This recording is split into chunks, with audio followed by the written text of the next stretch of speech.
Hello తెలుసు family అందరికీ నమస్కారం అండి. ఇప్పుడు టైం ఏంటో తెలుసా? నేను కూడా చూస్తాను 1 అవుతుంది నియర్లీ. ఈ 1కి పిల్ల రోడ్డు మీద ఏం చేస్తుందని అనుకుంటున్నారా? ఇప్పుడు నుంచో ఉన్న కళలండి ఇవన్నీ. అవి కనుమరుగైపోతున్నాయి. అలాంటి కళల్ని మన ఆర్యాపురంలో ఉన్న ఈ నరసింహస్వామి అవతారం ఉన్న వినాయకుడిని పెట్టారు కదా, అక్కడ శ్రీనివాసుని సేవ అంట. అసలు నాకు మైండ్ బ్లోయింగ్. అసలు నేను ఇప్పటి వరకు ఇలాంటి యాక్ట్ అనేది చూడలేదండి. అది నేను చూడడానికి వచ్చాను. మా ఫ్రెండ్స్ వాళ్ళదే ఇది. సో వాళ్ళు పిలిచారనమాట. పిలిస్తే 11:30 అరౌండ్ అలాగ వచ్చాము. ఇప్పుడు 1 అయింది. నాకు ఇప్పటికీ కూడా అలా బుద్ధి అయితే, కానీ మా వాళ్ళు నిద్ర వచ్చేస్తుంది అంటున్నారు కాబట్టి బయలుదేరి తప్పట్లే. మళ్ళీ 3 o'clockకి నాకు ఫోన్ చేస్తానన్నారు. అప్పుడు వచ్చేయాలి. ఏదో అమ్మవారిది సేవ ఏదో ఉంటుందంట, చాలా చాలా చాలా బాగుంటుందంట. సో అది చూడాలని నేను చాలా ఈగర్గా వెయిట్ చేస్తున్నా. ఇప్పుడు చాలా మనసులో బాధతో వెళ్తున్నా. ఒకదాన్ని ఉండలేను కదా, చాలామంది ఉన్నారు కానీ మా వాళ్ళు ఎవరు లేరు. సో వెళ్తున్నా. మీ అందరికి కూడా ఈ యాక్ట్ చూపిస్తా. చిన్న చిన్న షార్ట్స్ అయితే తీసా, అదన్నీ పెడతా. తప్పకుండా చూడండి. నచ్చితే లైక్ చేయండి, సబ్స్క్రైబ్ చేసుకోండి. Thank you. ఇక్కడ వీళ్ళు యాక్ట్ చేస్తున్న మనుషులు ఉన్నారు కదండి, మీరు ఒక్కొక్కరిని చూస్తే చిన్నవాళ్ళు ఉన్నారు, పెద్దవాళ్ళు ఉన్నారు, ముసలి వాళ్ళు ఉన్నారు, ఒక చెయ్యి లేని ఆయన ఉన్నారు. అమ్మో, నాకు చాలా బాధ వేసింది. సేమ్ టైం వీళ్ళ కళని ఇంతలా కాపాడుతున్నందుకు వీళ్ళకి ఎన్ని కోట్లు ఇచ్చినా తక్కువే అని కూడా అనిపించిందండి. చూసారా, ఆయన బ్లూ కలర్ కండువా వేసుకున్నారు కదా, ఆయనకు ఒక చెయ్యి లేదు. అయినా సరే ఈ యాక్ట్ ముందు రోజు ఈవినింగ్ 7 o'clockకి స్టార్ట్ అయిందండి. నెక్స్ట్ డే మళ్ళీ 8 o'clock దాకా వీళ్ళు పాడుతూనే ఉన్నారు, డైలాగ్స్ చెప్తూనే ఉన్నారు. ఇంత కూడా మర్చిపోలేదు. నిజంగా చెప్పాలంటే మన సంస్కృతిని, మన సాంప్రదాయాన్ని ఇంతలా కాపాడుకుంటున్నారు. నాకు చాలా అంటే చాలా ముచ్చటేసింది వీళ్ళందరినీ చూస్తే. నేను కూడా వెళ్ళి వాళ్ళకి నాకు తోచిన సాయం అయితే చేశాను. మేబీ ఆ దేవుడు ఆశీస్సులు వీళ్ళందరికీ ఎల్లప్పుడూ ఉండాలి.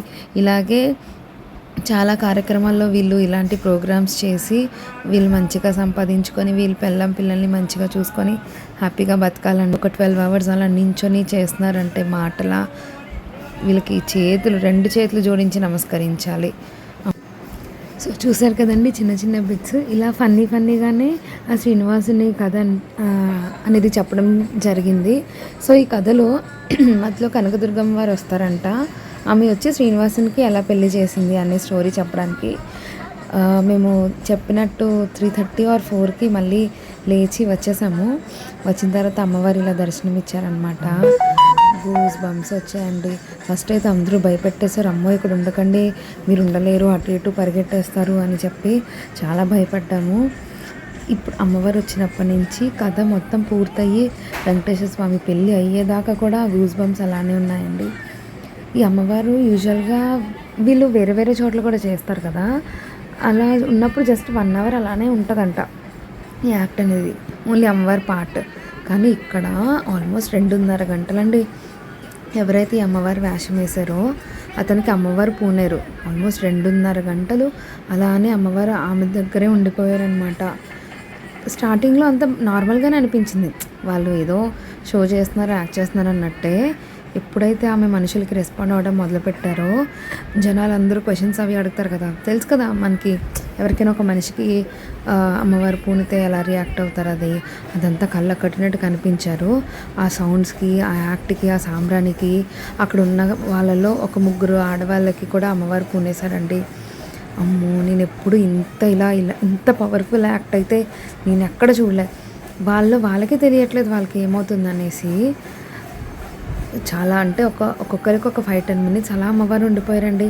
సో ఆవిడతో కలిసి డ్యాన్స్ వేయడము, ఆవిడని రమ్మనడము, వాళ్ళ కోరికలన్నీ చెప్పడము. అమ్మా, అసలు ఈ వినాయక చవితి అంటేనే ఒక పెద్ద ఎమోషన్. ఈ 9 రోజులు జరిగే ఈ కార్యక్రమాలు అన్నిటి గురించే చాలామంది వెయిట్ చేస్తూ ఉంటారు. కానీ మా ఇంటి పక్కనే ఇలాంటి యాక్ట్ జరుగుతుందని చెప్పి నాకు ఇన్నేళ్ళు తెలియలేదంటేనే నేను చాలా సిగ్గుపడుతున్నా, లిటరలీ స్పీకింగ్. మేబీ చాలా చోట్ల ఇలాంటి యాక్ట్స్ వేసి ఉంటారు, కానీ లక్కీగా నాకు ఈసారి కళ్ళతో ఇంత అద్భుతాన్ని చూడగల అదృష్టాన్ని నాకు ఆ వినాయకుడు ఇచ్చారని నేను చాలా ఆనందపడుతున్నానండి. దేవిక, చాలా థ్యాంక్స్. అండ్ మీకు ఇలాంటివి చూసే అవకాశం వస్తే మాత్రం తప్పకుండా చూడండి. ఇది మీ లైఫ్ టైం ఎక్స్పీరియన్స్ అన్నమాట. అసలు మిస్ చేసుకోవద్దు. ఈసారి నాకు ముందుగా ఎప్పుడైనా తెలిస్తే మీ అందరికీ ఇన్ఫార్మ్ చేస్తే అందరం కలిసి చూద్దాం. Thanks for watching.